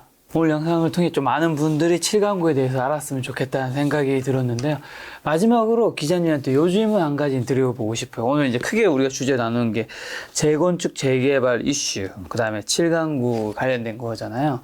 어떻게 보면 이제 기자님이 직업이 기자라서 이런 문제에 좀 관심이 있는 거기도 하지만 예.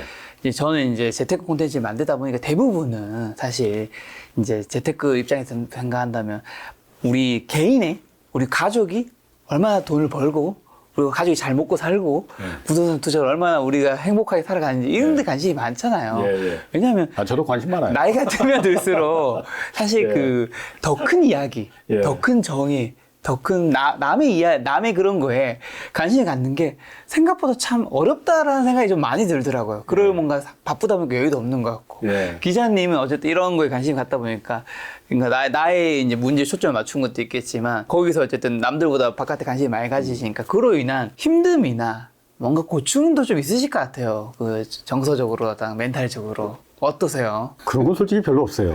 정말요? 사람이 그릇이 다른가 봐요. 훌륭한 사람. 저는 저번처럼 잘 먹고 사는. 아니.